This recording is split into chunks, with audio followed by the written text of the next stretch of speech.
पवित्र श्रीमद् भागवत गीता, पवित्र चारों वेद, पवित्र कुरान शरीफ, पवित्र बाइबल, पवित्र गुरु ग्रंथ साहिब, पवित्र कबीर साहिब की वाणी में छुपे हुए गूढ़ रहस्य अर्थात तत्व को जानने के लिए कृपया अवश्य सुनिए जगत गुरु तत्वदर्शी संत रामपाल जी महाराज के मंगल प्रवचन। सत साहिब दर्शकों, अक्सर व्यक्ति अपने जीवन में पूरी निष्ठा से सभी प्रकार की परंपरागत भक्ति साधना करता है, लेकिन फिर भी उसके जीवन में बीमारियां और समस्याएं कम होने के बजाय बढ़ती ही जाती हैं।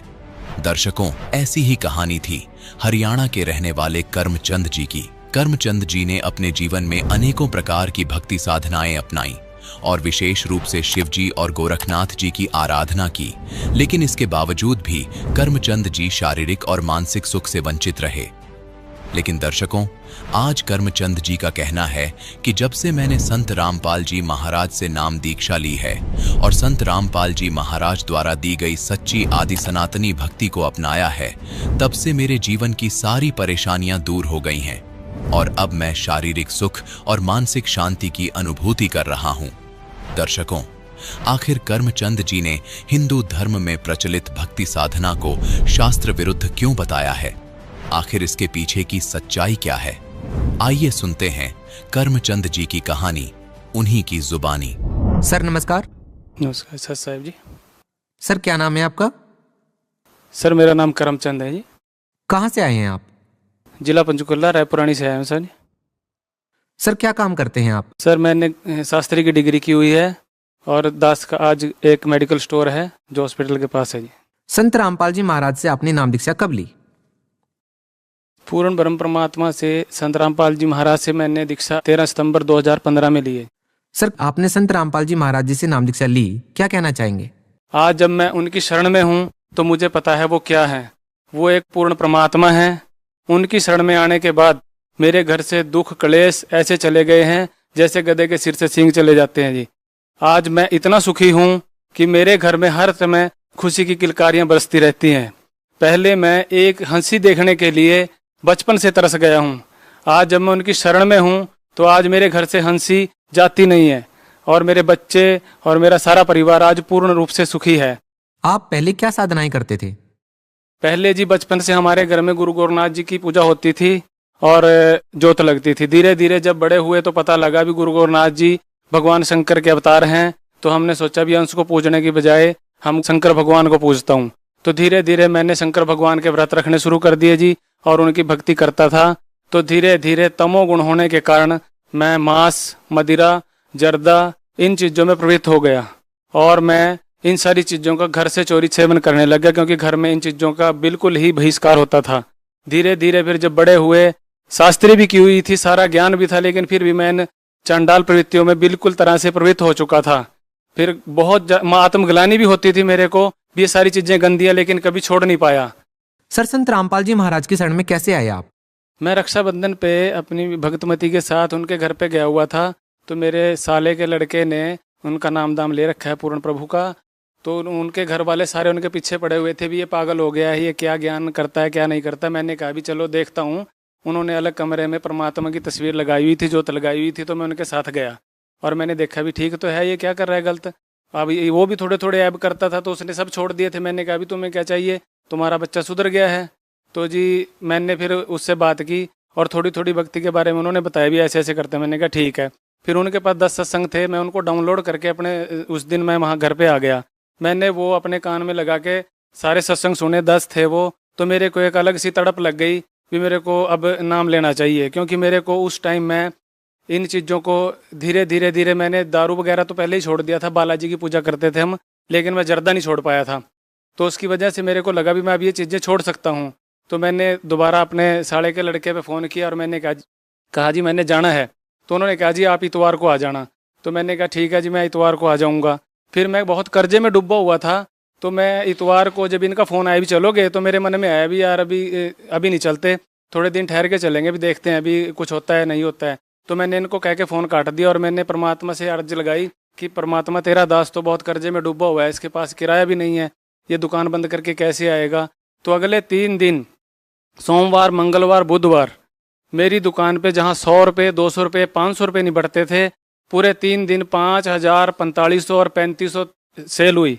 और मैं जाके भगतमती को दी, मैं कहा देखो तुम कहते थे भी ऐसा नहीं होता। तो फिर मैंने वो सारे पैसे अपना थोड़ा थोड़ा किराया रुका हुआ था मेरा 8-9 महीने का, मैं बहुत परेशान था, तो मैंने वो थोड़ा थोड़ा उनका पैसा दिया और फिर इतवार का इंतज़ार किया मैंने। और मैं अपने साले के लड़के के साथ और उनके एक मित्र के साथ जो जिन्होंने पहले ही नाम ले रखा है उनके साथ नाम दाम लेकर आया और उसके बाद फिर मैंने भक्ति शुरू की। फिर धीरे धीरे मेरे को अपने आप ये लगने लगा भी हाँ कुछ है। फिर मेरी जिन इच्छाओं को लेकर मैं प्रभु की शरण में आया था, आज उन इच्छाओं की मेरे को 1% भी इच्छा नहीं है कि मेरे को गाड़ी मिले, पैसा मिले। मैं जो चीज़ चाहता था वो मुझे मिल चुकी है, क्योंकि मैंने शास्त्री की हुई है, मुझे पता था कि मैं क्या चाहता हूँ। मेरी जो तड़प थी ना, मुझे कभी ये पता लगा भी ब्रह्मा कौन है, विष्णु कौन है, महेश कौन है। उनकी आयु आज भी शायद नॉर्मल लोगों को नहीं पता है, लेकिन जिन लोगों ने शास्त्री किया या जो लोग थोड़ा बहुत कर्म कांड करते हैं उनको पता है। ब्रह्मा जी की आयु भी वेदों में लिखी हुई है, विष्णु जी की भी लिखी हुई है और महेश जी की भी लिखी हुई है। जब उनकी आयु है तो उनको नासवान मानने में क्या दिक्कत है।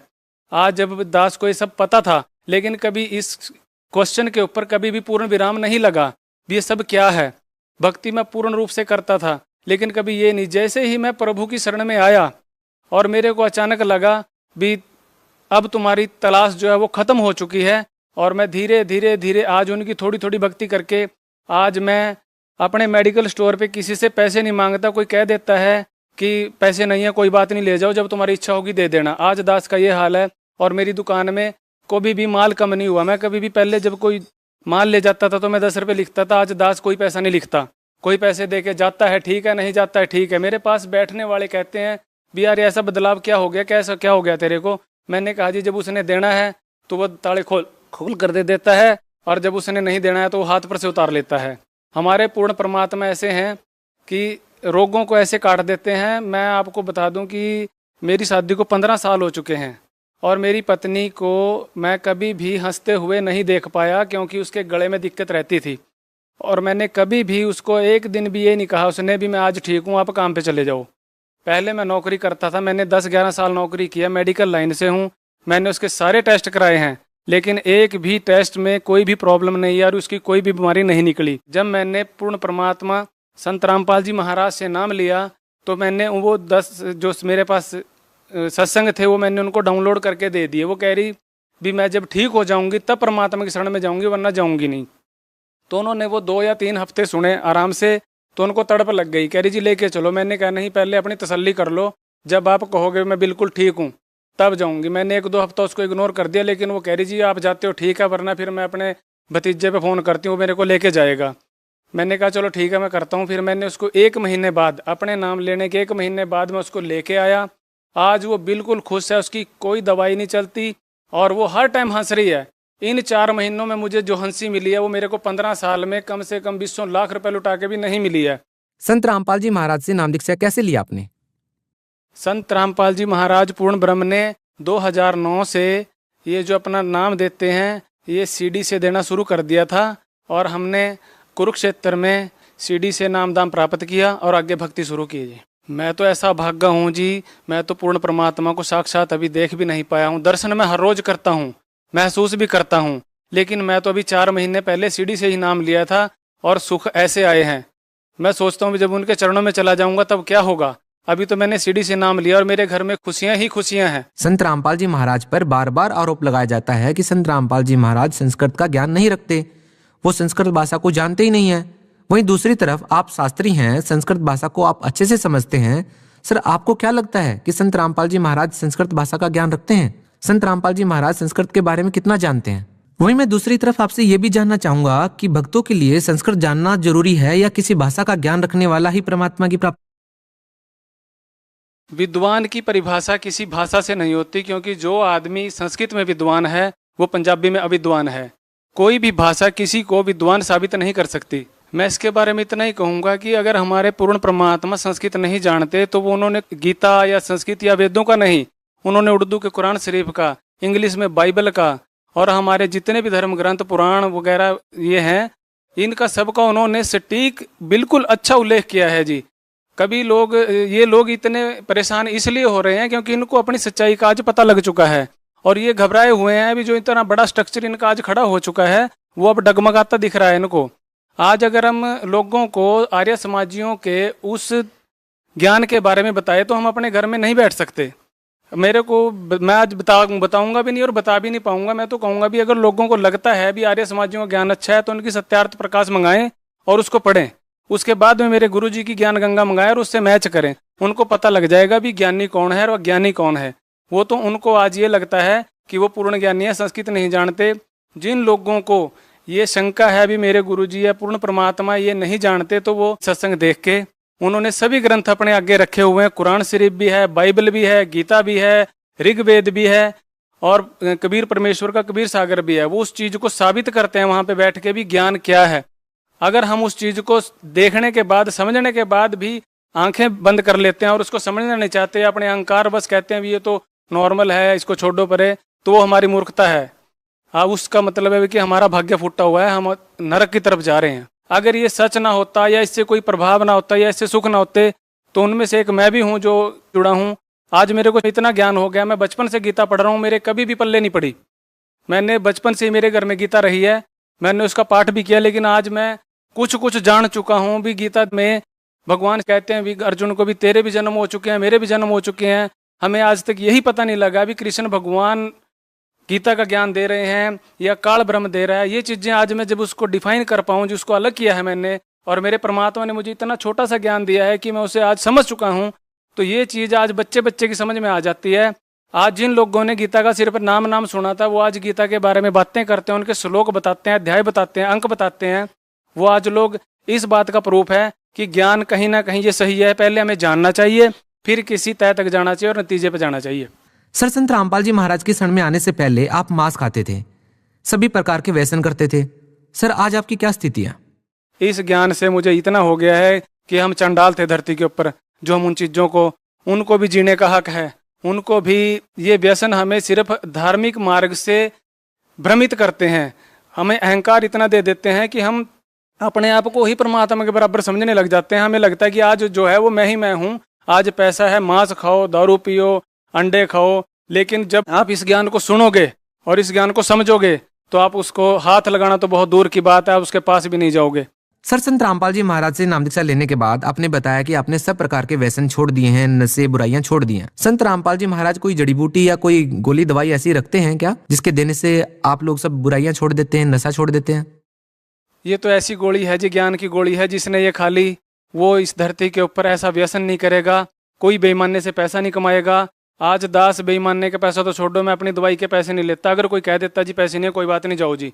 आज मेरे अंदर परमात्मा ने इतनी संतुष्टि दी है कि मैं पैसे से इच्छाएं नहीं है जी यहाँ की। जो मैं कह दूँ ना जी आज मुझे गाड़ी चाहिए या बंगला चाहिए या मेरे बच्चों की शादी कैसे होगी, ये सब खत्म हो चुका है। मैं इन चीज़ों के लिए आया जरूर था यहाँ पे भी, मेरे को बच्चों की शादी करनी है, क्या प्लान करना है। मैंने परमात्मा से सेल मांगी तो उन्होंने मेरे को 3 दिन में ही इतनी सेल करके दिखा दी। फिर जब मैं आज यहाँ परमात्मा का नाम ले रहा हूँ और इनसे जुड़ा हूँ, आज मैं सिर्फ यहाँ से जाना चाहता हूँ। मेरे को ये सारा जंगल लगता है जी, मेरे को सारा ये आज ऐसा लगता है कि बस मैं किसी तरह यहाँ से चला जाऊँ, क्योंकि यहाँ पे कुछ नहीं है। जहाँ से हम आए थे मुझे आज उस चीज़ का एहसास है कि हम कहीं ना कहीं से तो आए हैं, और उस चीज़ का एहसास मेरे पूर्ण परमात्मा ने मुझे कराया है जी। संत रामपाल जी महाराज से नाम दीक्षा लेने से पहले आपने लाखों रुपए अपनी बीमारी पर खर्च किए। आपकी पत्नी भी बीमारी से ग्रस्त थी, उनको भी आपने कई जगह पर दिखाया, लाखों रुपए खर्च किए। उसके बाद आप संत रामपाल जी महाराज के उस नाम दीक्षा सेंटर पर जाते हैं जो उनके आदेश अनुसार द्वारा खुला गया है। आपने वहां से नाम दीक्षा ली, वहां आपका क्या अनुभव हुआ, आपको कितने पैसे देने पड़े और क्या आपकी परेशानियां जो थी वो ठीक हो गई?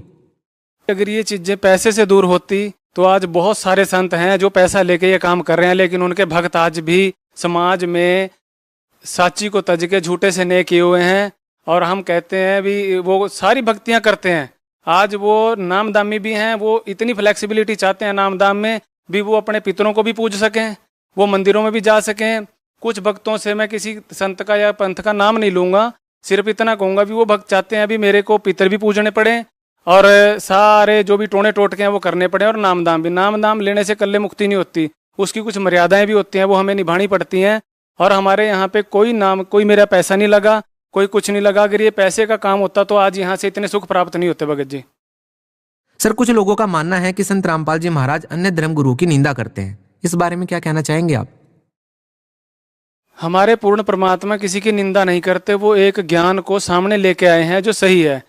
आज समाज इतना पढ़ा लिखा है, अभी तुलना कर सकता है, समीक्षा कर सकता है, किताबों को पढ़ के जान सकता है। हम उन्हीं संतों के, उन्हीं धर्म गुरुओं के ग्रंथों को उठाकर उसमें जो ज्ञान है उसे हमारे पूर्ण परमात्मा बता रहे हैं।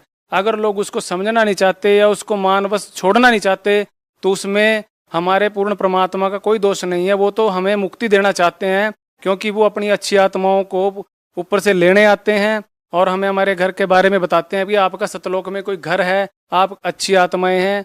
गीता के अंदर भी लिखा है अभी कुछ ऐसी भक्ति करो कि आपको इस संसार में दोबारा ना आना पड़े। आप अगर चाहें तो उस भक्ति को करके इस संसार को त्याग करके उस पूर्ण परमात्मा के उस सतलोक आश्रम में जा सकते हैं और आप अपना मोक्ष करा सकते हैं। भगत समाज को आप क्या संदेश देना चाहेंगे? भक्त समाज को मैं सिर्फ इतना ही संदेश देना चाहूँगा कि पहले आप समझें, ज्ञान को समझें, बुक मंगाएं, टीवी पे देखें, चैनलों पे आज गुरुजी के वो सत्संग आ रहे हैं, आप 10-15 दिन सत्संग सुने। अगर आपको लगता है भी कोई बात सच है तो आप पूर्ण परमात्मा की शरण में आके अपना मोक्ष करा सकते हैं। आज समाज इतना जागरूक तो है, बच्चा बच्चा जागरूक है भी, क्या सही है और क्या गलत है आज सब जानते हैं। अगर आपको मोक्ष करवाना है तो पूर्ण परमात्मा की शरण में आके आप नाम दीक्षा लीजिए और अपना मोक्ष कराइए।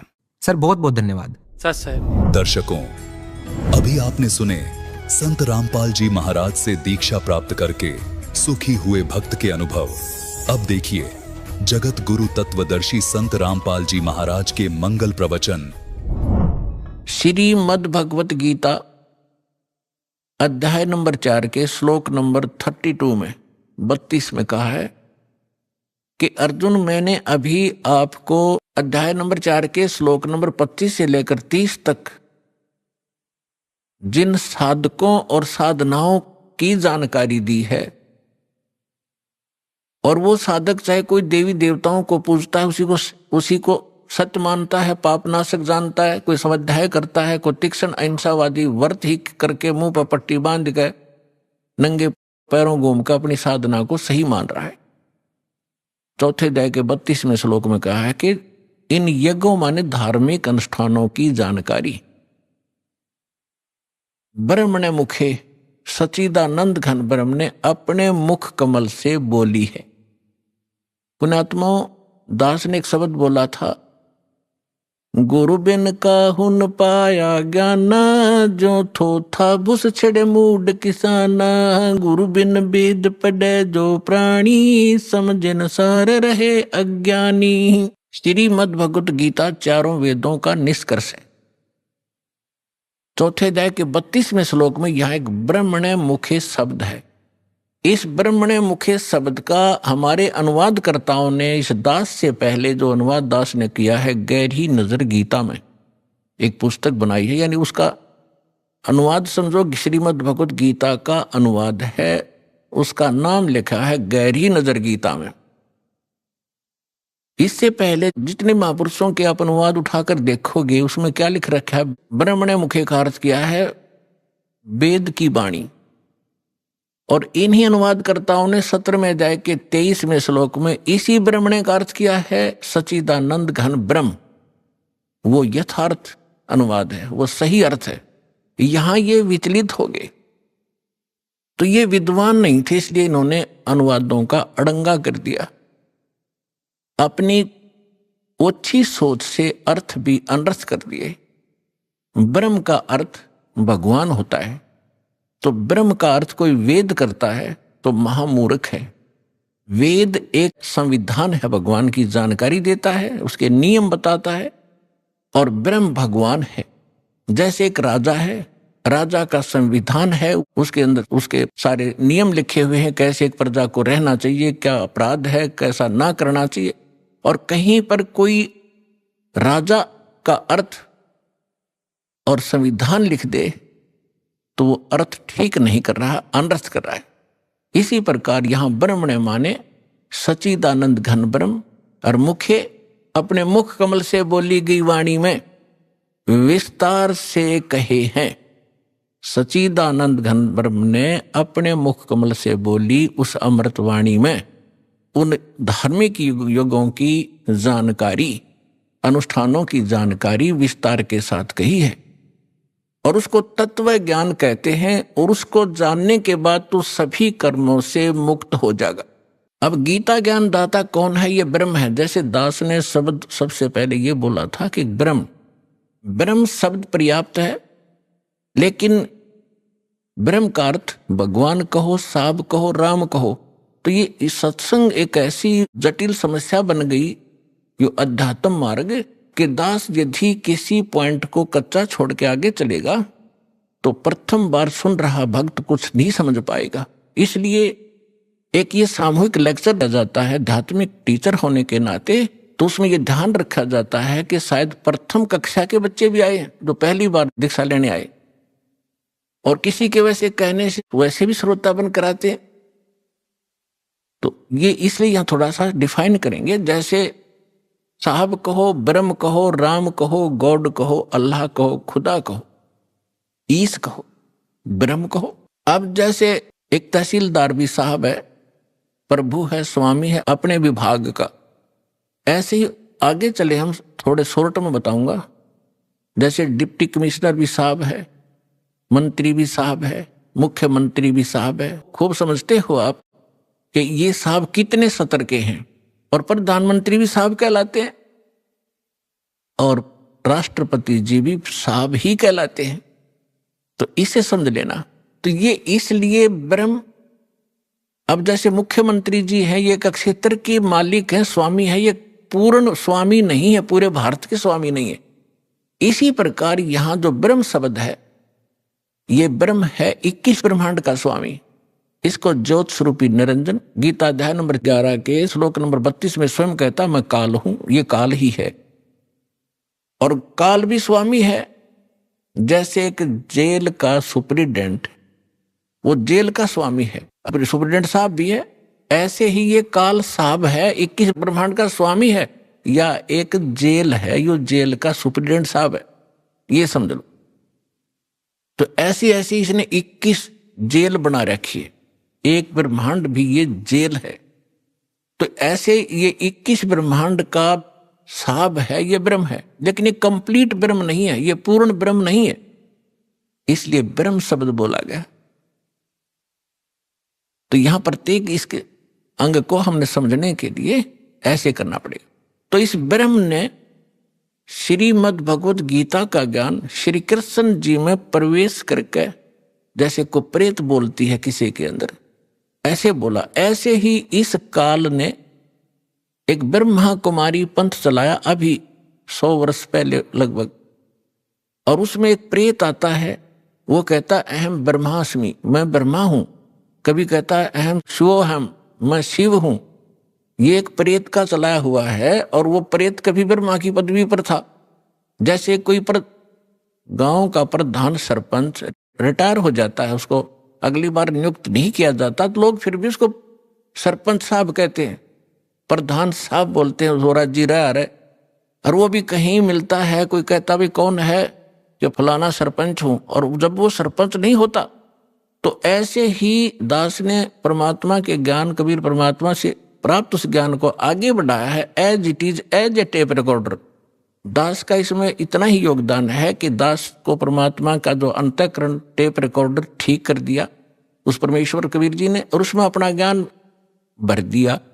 दास बोल कर सुना रहा, रिकॉर्ड करके, इतना सा योगदान है। तो ऐसे दास बहुत बार बताता है आपको कि ये ब्रह्मा विष्णु महेश जो वर्तमान में या 3 लोक के एक एक विभाग के मिनिस्टर हैं, साहब हैं, इतने राम हैं, इतने भगवान हैं, ये इनकी भी मृत्यु होगी, और ये मृत्यु को प्राप्त होकर आम जीव की तरह 84 लाख योनियों में, प्रेत योनियों में भटक रहे होंगे, और अन्य पुण्य आत्माओं को फिर से काल अपनी दुर्गा पत्नी से जन्म दे करके उस पदवी पर बैठा देता है। तो उनमें से ये पंथ चलाने वाला जो ब्रह्मास्मि में शिवोस्मि, तो ये वो भूत है जो कभी ब्रह्मा के पद पर रहा है, अब उसका अस्तित्व कुछ नहीं, वो रिटायर्ड सरपंच समझ लो, एक्स सरपंच, अब उसका कोई अस्तित्व नहीं।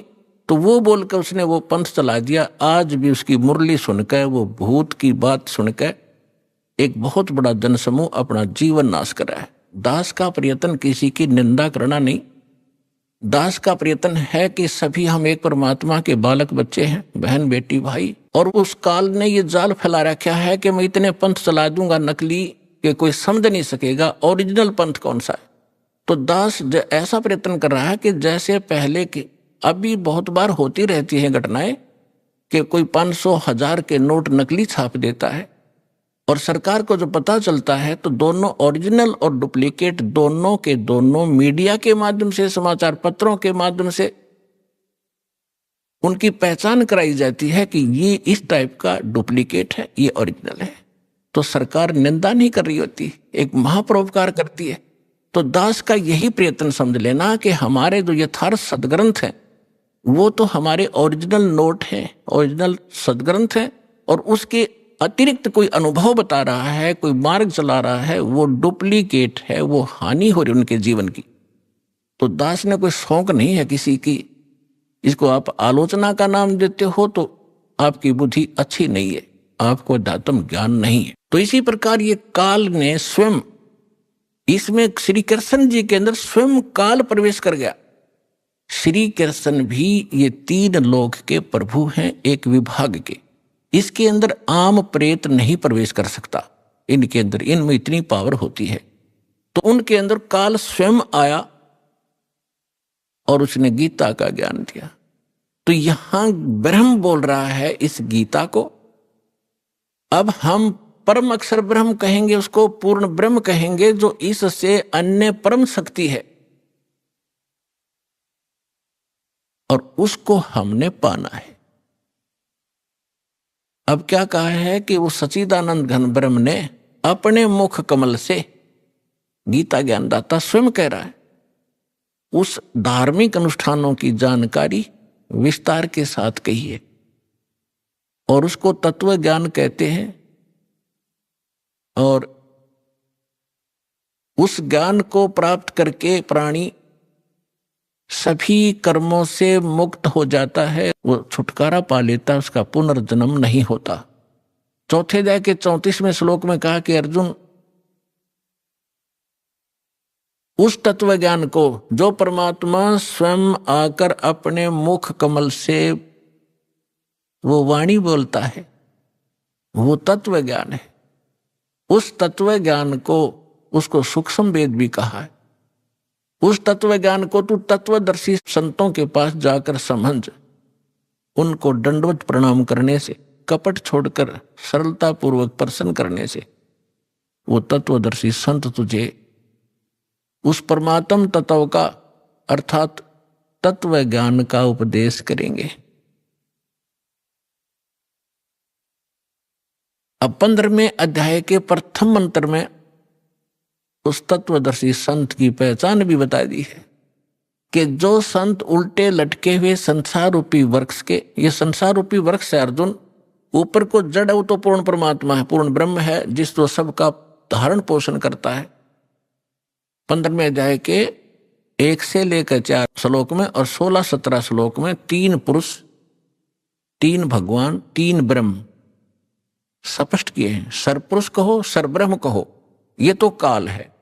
सर माने नासवान, ये 21 ब्रह्मांड का स्वामी, ये सरब्रह्म है।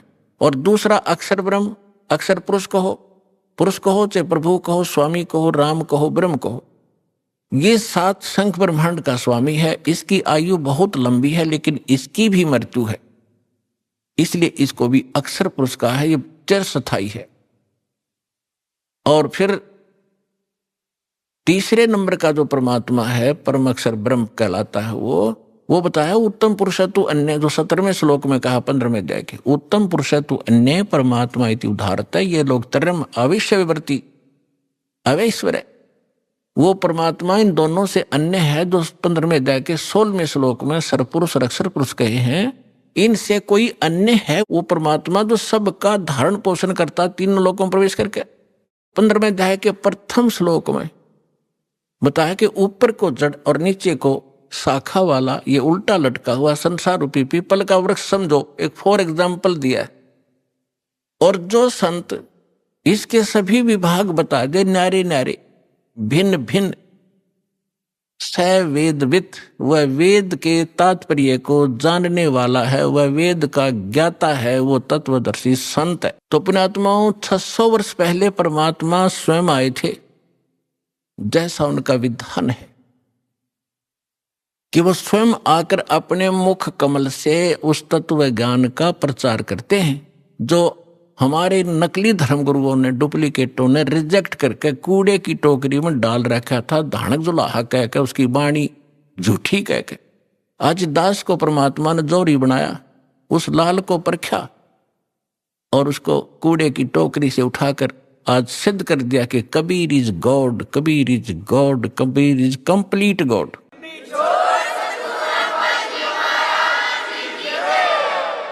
और जिसको पाकर उसके बच्चे आज धनी हो रहे हैं, पूर्ण अध्यात्म धन से वो परिपूर्ण होते जा रहे हैं, जो उनका सुख का मूल है। और शास्त्र विद साधना दुख की मूल होती है, जो आज तक हम सभी करते रहे। अब जो प्रसंग चल रहा है उसी पर आते हैं कि परमात्मा ने 600 वर्ष पहले आकर कहा था, अक्षर पुरुष एक पेड़ है, निरंजन वाकी डारे, तीनों देवा शाखा है, भाई पात रूप संसारे। अक्षर पुरुष एक पेड़ है, सरपुरुष वाकी डार, और तीनों देवा उसके आगे शाखा हैं, ये पात रूप संसार। तो परमात्मा ने मूल को छोड़ दिया, जो जमीन से बाहर दिखाई देता वो सारे पार्ट बता दिए। तना उसको अक्षर पुरुष समझो, उससे तने से मोटी डाहर निकले उसको सरपुरुष, और सरपुरुष के आगे फिर वो 3 शाखाएं हों, रजगुण ब्रह्मा, सतगुण विष्णु, तमगुण शिव जी, ये शाखा समझो। इतना बता दिया। और 5 रूप संसार। फिर इस दास को भेजा ये बताने के लिए कि मूल कौन है। ये जड़ वही है सब, जो सबका धारण पोषण करता है, सबका उत्पन्न करने वाला है, सबका संरक्षक है, जो सर्व सुखदायी है, जो परम अक्षर ब्रह्म, जो अविनाशी परमात्मा है, वो वही है। अब दास ने बताया कि इसमें परमात्मा को पहचानने में दोनों पहलू काम करेंगे।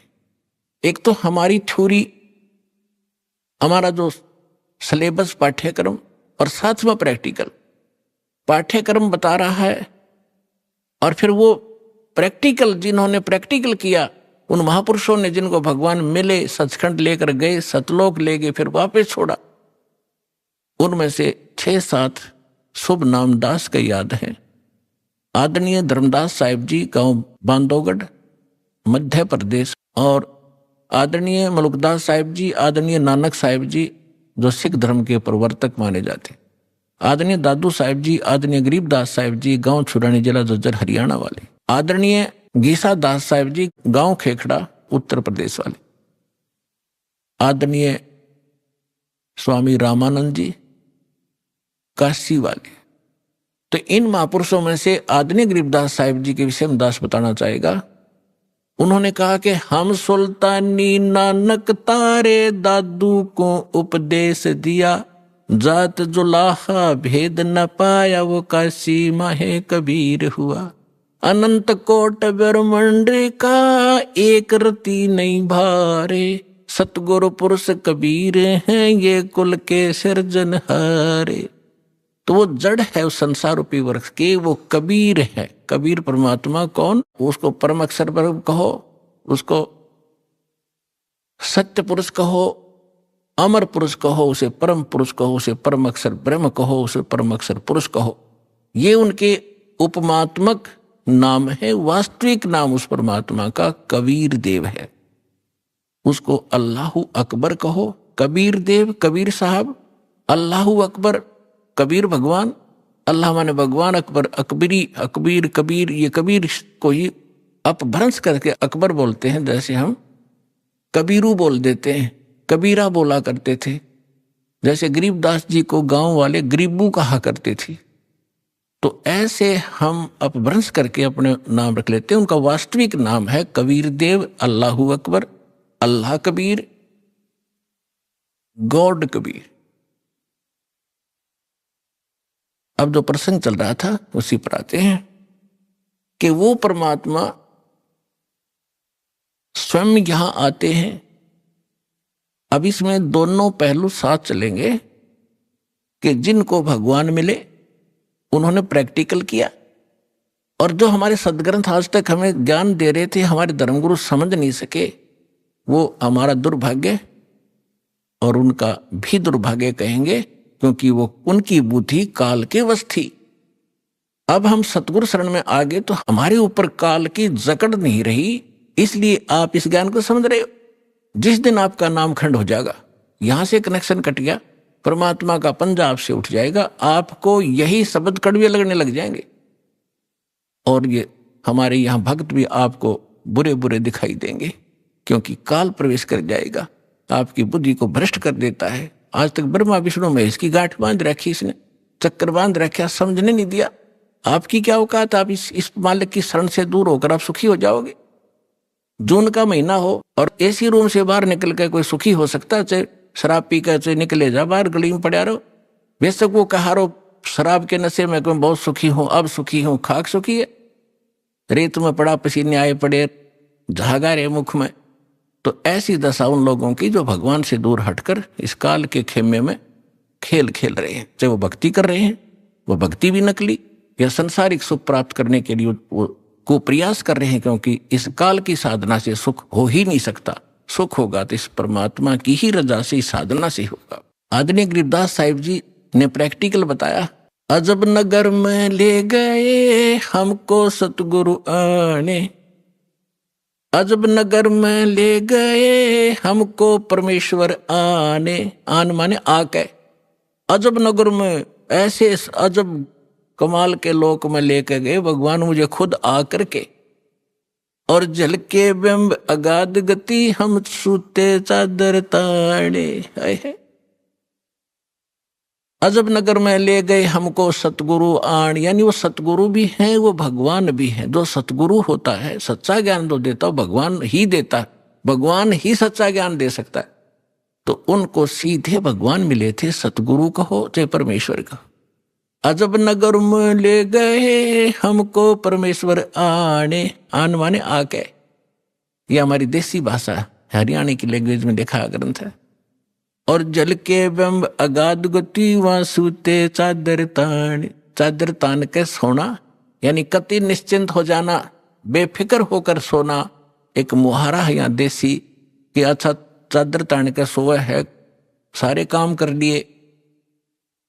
तो इस तरह कहते हम तो निश्चिंत हो गए कि साधना हमारी सत्य भगवान मिल गए, आंखों सतलोक देख लिया, सत्य साधना करते रहेंगे, गलती हम करें नहीं, हम निश्चिंत हो गए। हमारे अंदर कोई अब शंका नहीं रही कौन भगवान है और क्या उसको प्राप्त करने का मेथड है, वो सब कंप्लीट प्राप्त हो गया, आंखों देखा। तो दास आपको इतना दृढ़ करना चाहता है, देखो माता पिता अपनी बिटिया का विवाह करते हैं तो वो जाकर लड़के वाले का घर भी देखते हैं, उसकी प्रॉपर्टी से भी परिचित होते हैं, अन्य थर्ड पर्सन से भी पूछते हैं, फिर वो आकर घर बताते हैं कि हम जो लड़का देख कर आए हैं उसके ये बिजनेस है, उसके ये व्यापार है, इतनी उसको प्रॉपर्टी है। तो लड़की को कोई डाउट नहीं होता क्योंकि पिता बता रहा है, थर्ड पर्सन कहे तो शायद शंका हो जा। तो इसी प्रकार उस परम पिता ने आके आपको ज्ञान दिया है कि जहां तुम जाओगे वहां क्या क्या सुख सुविधाएं हैं, तो आपको डाउट नहीं रहना चाहिए। और फिर साथ के साथ अपने गवाह भी तैयार कर रखे। अब लड़की नू कह मैं जाकर देख के आऊंगी तो वह भी एक बात है, देखा पिताजी झूठ नहीं बोल रहे। तो इसी प्रकार आप जी ने एक नेक भक्त का भी आचरण एक दिखाना है कि जो दास बोल रहा है वो किसी डूम भाट के गीत नहीं है, गॉड गिवन स्पिरिचुअल नॉलेज है, एच इट इज, जो भगवान ने बताया। और जिन महापुरुषों को भगवान मिले उन जो का तो सेकंड किया, हमारे सदग्रंथ बता रहे। अब आपको श्रीमद् भगवत गीता से परिचित कराया, और विशेषकर हिंदू समाज तो जो भगवान की तरफ में पहले से ही लगे हैं, तो उन्होंने तो गीता का पाठ रोज कर ही रखा तकरीबन। दास एक बार 2003 के अंदर उदयपुर के अंदर सत्संग कर रहे थे, थोड़ी सी संगत होती थी, और टीवी पर दास दिखा रहा था, बता रहा था। एक बहन सुन रही थी, उसमें प्रोजेक्ट सिस्टम नहीं था, केवल टीवी ही पर हम दिखा रहे थे। टीवी पर थोड़ी बहुत दूर दिखा करते, थोड़े आदमी बैठा करते। उसके तुरंत बाद हमने प्रोजेक्ट ले लिया था भक्तों ने। तो सत्संग कर रहा था, उसमें बताया सारा कुछ, गीता को दिखाया। फिर मैं नीचे आकर, एक चारपाई डली थी, उस पर बैठ गया। 10-20 भगत, कुछ शंका समाधान वाले, कुछ दीक्षा के छुप आकर बैठ गए। तो एक बहन कहने लगी, जी मैं तो व्रत करती हूँ, शुक्रवार का मैं छोड़ूंगी नहीं। मैंने कहा, बहन आप गीता को मानते हो? कहा, गीता डेली पढ़ती हूँ।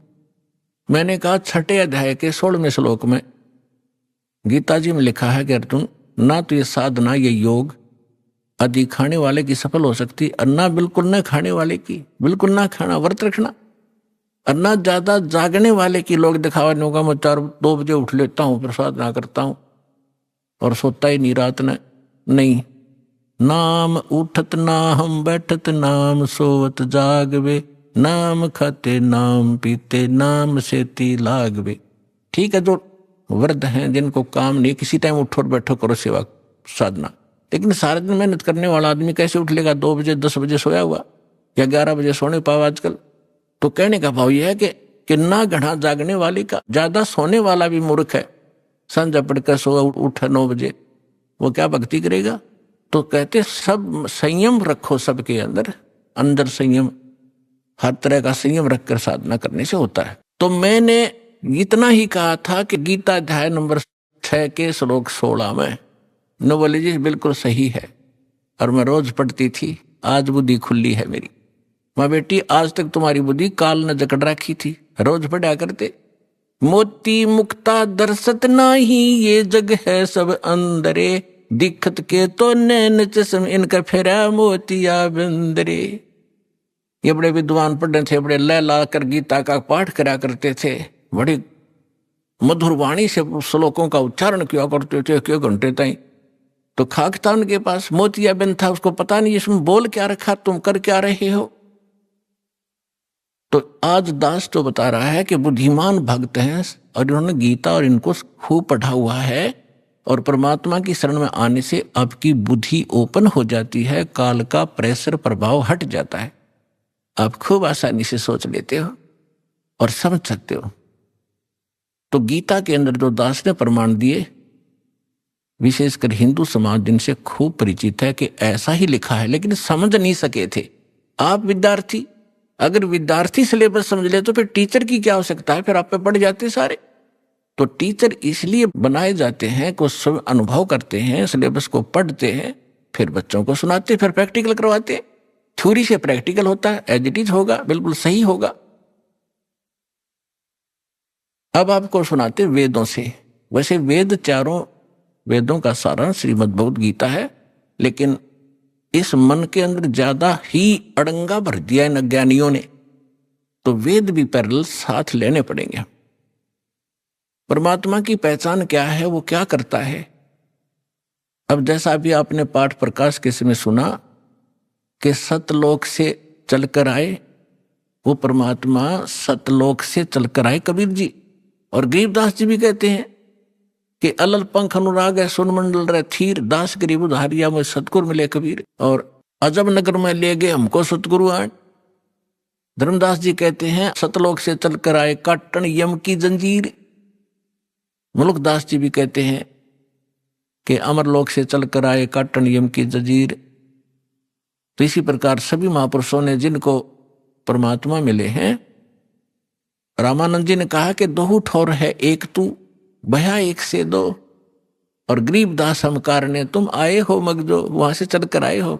मगजो माने यो सफर तय करके आए हो, इतना लंबा हमारे लिए आए हो। अब वेद क्या बताते हैं? ऋग्वेद मंडल नंबर 9 सूक्त 86 के मंत्र 26 और 27 में, ऋग्वेद मंडल नंबर 9 सूक्त 82 मंत्र 1, 2, 3 में, ऋग्वेद मंडल नंबर 9 सूक्त 54 के मंत्र 3 में, ऋग्वेद मंडल नंबर 9 सूक्त 94 के मंत्र 1 में, ऋग्वेद मंडल नंबर 9 सूक्त 95 मंत्र 2 में, ऋग्वेद मंडल नंबर 9 सूक्त 96 यानी 96 के मंत्र 16 से लेकर 20 में, फिर ऋग्वेद मंडल नंबर 9 और सूक्त 1 के मंत्र 8 और 9 में, और भी अनेक स्थानों पर बहुत सारे ढेर सारे प्रमाण हैं, लेकिन ये हमें पर्याप्त हैं इतने मंत्र परमात्मा को पहचानने के लिए। इनमें यही प्रमाण दिया है कि वो परमात्मा मनुष्य सदृश है और ऊपर धूलोक के तीसरे पृष्ठ पर, यानी ऊपर 4 लोक हैं, एक सत्यलोक, फिर अलखलोक, उससे ऊपर अगमलोक, फिर अकह, उसको अनामी लोक भी कहते।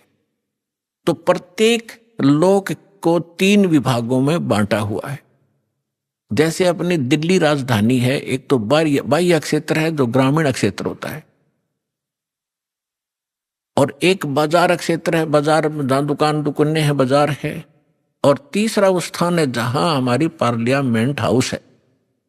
तो ऐसे बताया है कि वो धूलोक, धू माने उस तेजो में पृथ्वी, सतलोक में वो परमात्मा राजा के समान सिंहासन पर विराजमान है, सिर पे मुकुट है, देखने में वो राजा जैसा लगता है और वहां रहता है।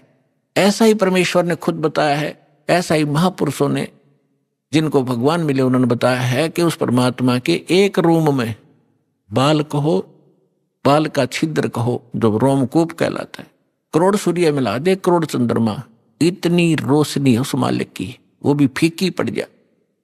और जब वो परमात्मा यहां आता है अपने रूप को सरल करके आता है। गरीबदास जी कहते हैं तेज पुंज अन्य दे धरके, इस विध हमको भेंट ही, इस तरह हमें आकर मिलते हो परमात्मा। ये वेद कह रहे कि वो परमात्मा अपने रूप को सरल करके अच्छी आत्माओं को मिलते हैं, नेक आत्माओं को, जो दृढ़ भक्त होते हैं, जो उसके वचन का पालन करते हैं, अटल खड़े हो जाते हैं उसके वचन पर, उनको मिलते हैं। उनको किस उद्देश्य से मिलते हैं?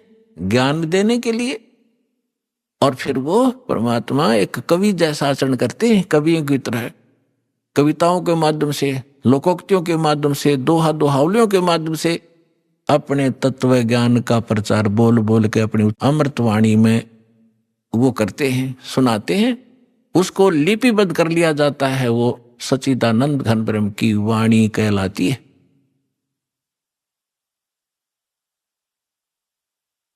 अब ये तो वेदों ने बताया, उसमें स्पष्ट बताया कि परमात्मा कबीर देव है, उसका नाम कबीर साहब है। कबीर देव माने परमेश्वर, भगवान, अल्लाह, खुदा, गॉड, साहब। अब यही परमात्मा उन अच्छी आत्माओं को मिलते हैं। एक समय एक धर्मदास नाम के बहुत बड़े धनी व्यक्ति हिंदू धर्म में जन्मे थे और बहुत ही परमात्मा की तरफ थी उनके अंदर। पुण्यात्माओं, पिछले संस्कार का जो प्राणी होता है वही भगवान के लिए तरफ रही होते हैं। वो पिछले बहुत अच्छे संस्कारी होते हैं, पिछले पुण्य उनके अंदर प्रेरणा करते रहते हैं, उनको टिकने नहीं देते हैं कि कोई भगवान ढूंढे कहीं, चाहे वो भले ही कोई ना कोई साधना की उसने सहारा ले ही रखा होता है, वो टिक ही नहीं सकता। चाहे वो हनुमान पूजा, चाहे गणेश जी की पूजा करे, और चाहे वो कितना मंदिर मस्जिद गुरुद्वारों में जाता हो, या कोई गीता वेद का कोई पाठ श्लोक करता हो, वो टिक नहीं सकता। चाहे कोई व्रत रख रहा है या चाहे कोई तपस्या कर रहा है, वो डले ढोता ही रहता है, उसके बस की बात नहीं।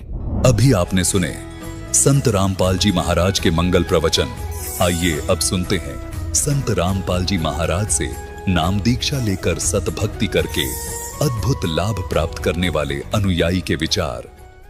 दर्शकों, सोचिए, अगर मनुष्य अपने पूरे जीवन में कठिन तपस्याएं करे, व्रत और उपवास रखे, तीर्थ यात्राओं पर जाए और विभिन्न देवी देवताओं की भक्ति भी पूरी श्रद्धा से करे, लेकिन इसके बावजूद भी वो मानसिक तनाव और अशांति से घिरा रहे, तो उसका भगवान के प्रति विश्वास डगमगाना स्वाभाविक हो जाता है। दर्शकों, ऐसी ही कहानी थी राजस्थान की रहने वाली सोनम सैनी जी की। सोनम जी ने अपने जीवन में अनेकों देवी देवताओं की भक्ति साधनाएं की, व्रत और उपवास रखे और तीर्थ यात्राएं भी की। लेकिन इसके बावजूद भी सोनम जी को मानसिक परेशानियों और बीमारियों ने घेर रखा था। परंतु दर्शकों, आज सोनम जी का कहना है कि जब से मैंने संत रामपाल जी महाराज की शरण ग्रहण की है, तब से हमारा जीवन पूरी तरह से बदल गया है। अब मैं अपने भगवान संत रामपाल जी महाराज द्वारा दी गई आदि सनातनी भक्ति करती हूँ और सभी प्रकार की शास्त्र विरुद्ध साधना को त्याग दिया है। आखिर इसके पीछे की सच्चाई क्या है? आइए सुनते हैं सोनम सैनी जी की कहानी, उन्हीं की जुबानी। जी नमस्कार। नमस्ते। क्या नाम है जी आपका? मेरा नाम सोनम सैनी है। सोनम जी कहाँ से आए हैं आप? मैं दौसा राजस्थान से आई हूँ। संत रामपाल जी महाराज से नाम दीक्षा लेने से पहले आप क्या भक्ति साधना करते थे?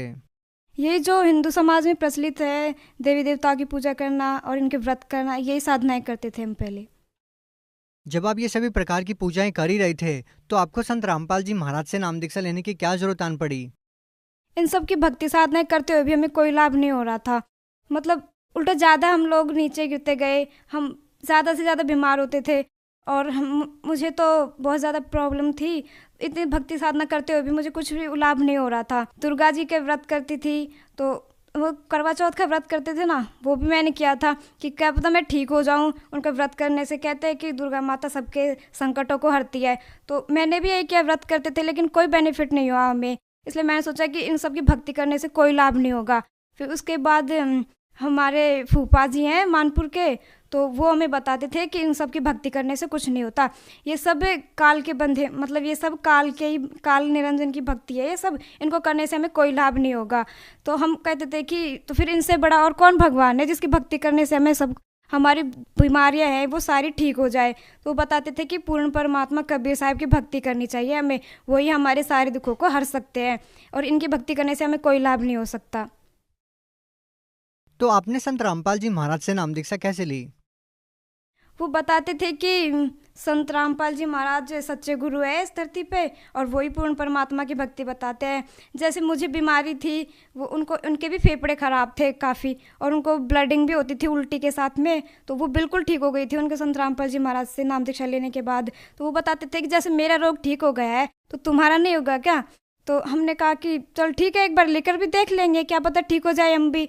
तो फिर उन्होंने, पापा जी ने सबसे पहले नाम दीक्षा ली थी, उनको भी प्रॉब्लम थी, उनको भी फेफड़े ख़राब थे, तो उन्होंने सबसे पहले नाम दीक्षा ली, उसके बाद हमने ली। जब आपने संत रामपाल जी महाराज जी से नाम दीक्षा ली तो आपको क्या लाभ मिला? जब मैं संत रामपाल जी महाराज जी से नाम दीक्षा ली थी तब उसके बाद भी मतलब मैं प्रॉब्लम में ही थी। फिर एक बार क्या हुआ कि मतलब पापा को जो ज़्यादा प्रॉब्लम होती थी ना वो फेफड़ों की, तो वो ठीक हो गए, मतलब अच्छे से रहने लगे वो भी।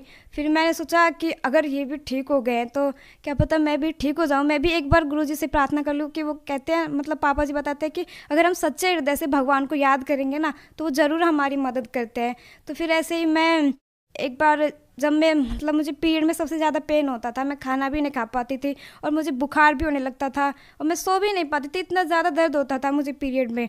तो एक बार मैं जब भक्ति कर रही थी, आश्रम में बैठी थी, भक्ति करती करती मैं सोच रही थी कि गुरुजी, मतलब जब पापा जी ठीक हो सकते हैं और वो भगत जी भी मानपुर के भी ठीक है बिल्कुल, तो फिर मेरे साथ ही ऐसा क्यों हो रहा है गुरुजी?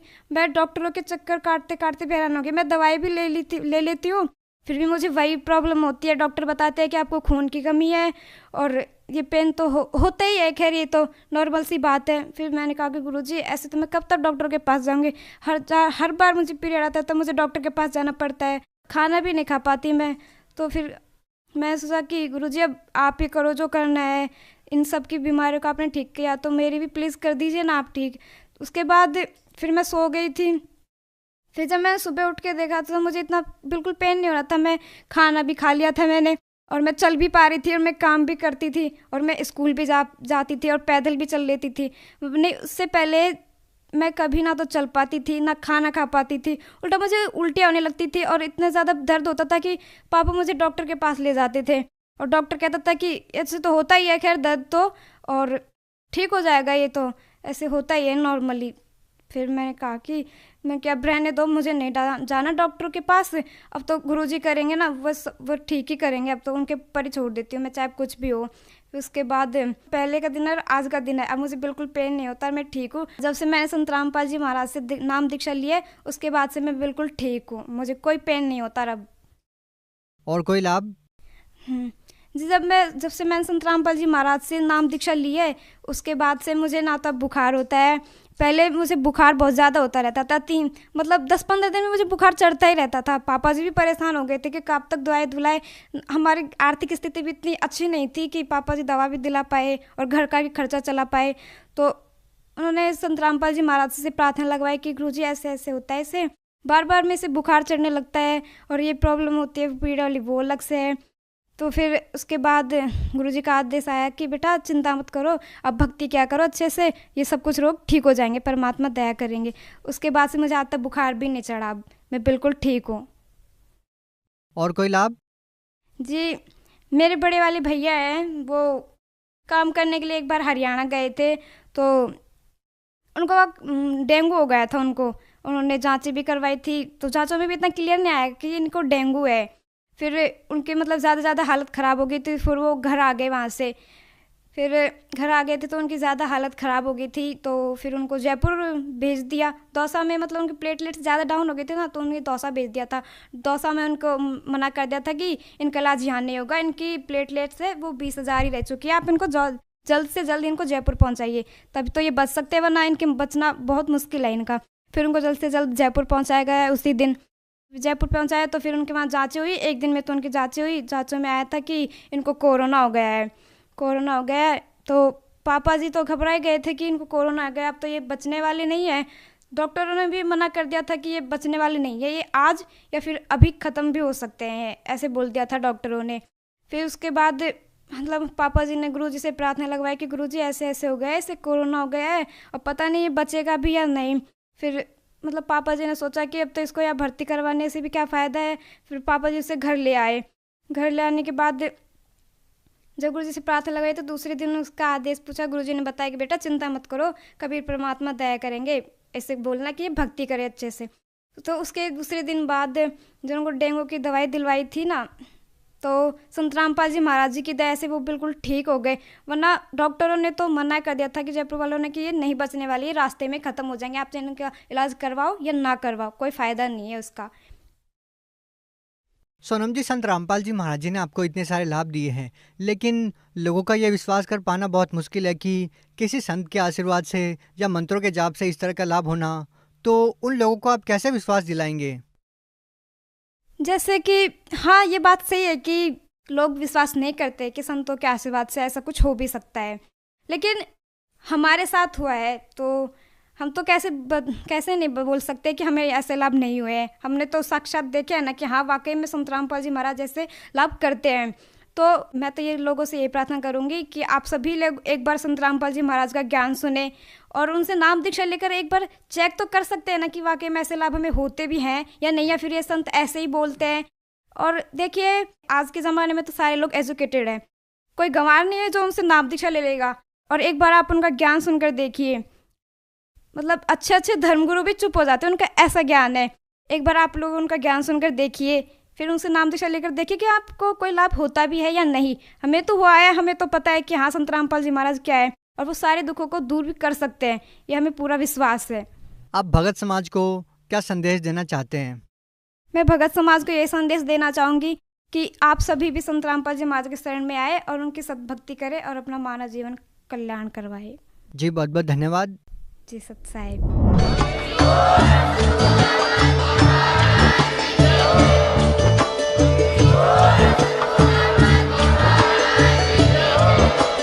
आप सुन रहे थे जगत गुरु तत्वदर्शी संत रामपाल जी महाराज जी के मंगल प्रवचन। अधिक जानकारी के लिए विजिट कीजिए हमारी वेबसाइट www.jagatgururampalji.org। संत रामपाल जी महाराज जी के शुभ आशीर्वाद से पूरे विश्व भर में 500 से भी ज्यादा नाम दीक्षा केंद्र हैं, जिन पर संत रामपाल जी महाराज जी द्वारा ऑनलाइन निशुल्क नाम दीक्षा दी जा रही है। अपने नजदीकी नाम दीक्षा केंद्र का पता करने के लिए संपर्क करें 8222880541।